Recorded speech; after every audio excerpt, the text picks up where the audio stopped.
अभी बहुत से ऐसे लोग होंगे जो रावण के बारे में नहीं जानते होंगे, तो जान लो कि रावण रामायण का एक प्रमुख प्रतिचरित्र था। रावण लंका का राजा था। वह अपने 10 सिरों के कारण जाना जाता था, जिसके कारण उसका नाम दशान पड़ा था। रावण में बहुत से ऐसे गुण थे जिसकी वजह से वह विशेष था।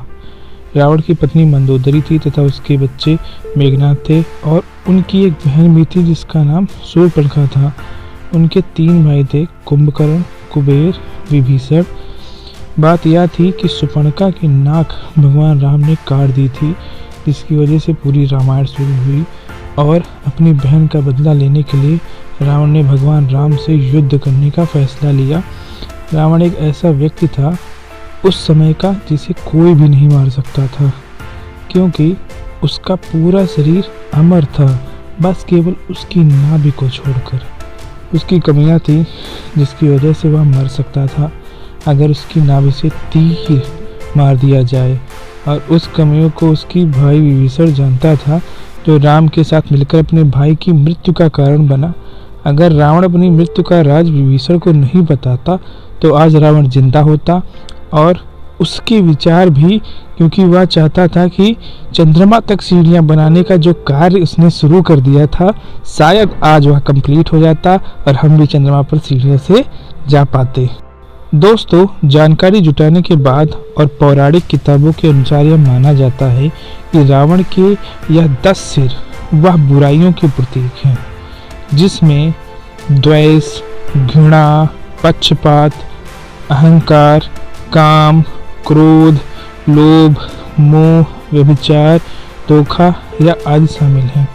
रावण महर्षि विश्रवा और केकसी नामक राक्षसी के पुत्र थे।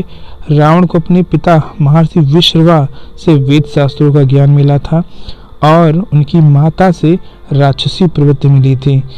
जिस रावण को आज भी सभी लोग बुराई का प्रतीक मानते हैं और हर दशहरा को उसकी मूर्ति में आग लगाते हैं, यह सोचकर कि वह बुराइयों का अंत कर रहे हैं।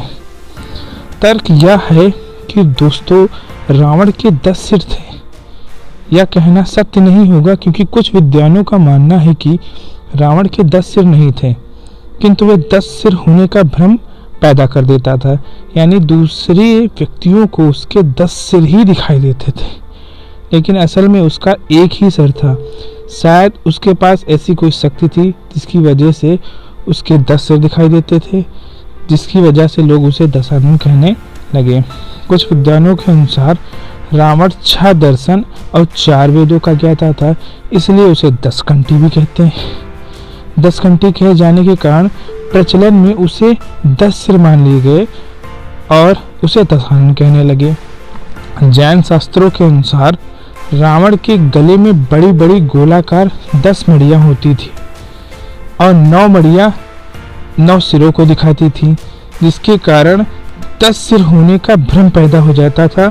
लेकिन विद्वान और पौराणिक कथाओं के अनुसार तो यही सच माना जाता है कि रावण एक मायावी व्यक्ति था और अपनी माया के अनुसार 10 सिर होने का भ्रम पैदा कर देता था।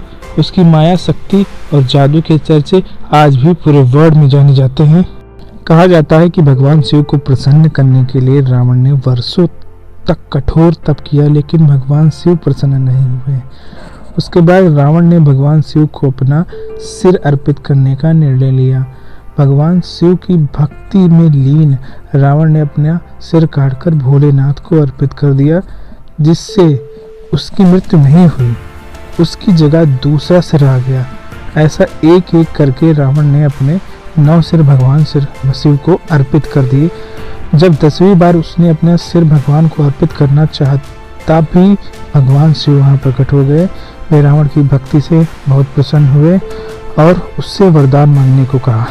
इस पर रावण ने अमरता का वरदान मांग लिया। शिव ने निश्चित रूप से मना कर दिया था, लेकिन उन्हें अमरता का आकाशीय अमृत प्रदान किया, जिसे हम सभी जानते हैं कि उनके नाभि के तहत संग्रहित किया जाता है। और यही कारण है कि रावण को भगवान शिव का परम भक्त कहा जाता है। भारतीय पौराणिक कथाओं को समझना काफ़ी मुश्किल है। ये कथाएं एक और कहानी को दर्शाती हैं और दूसरी तरफ उन कहानियों के पीछे गहरा अर्थ छिपा होता है।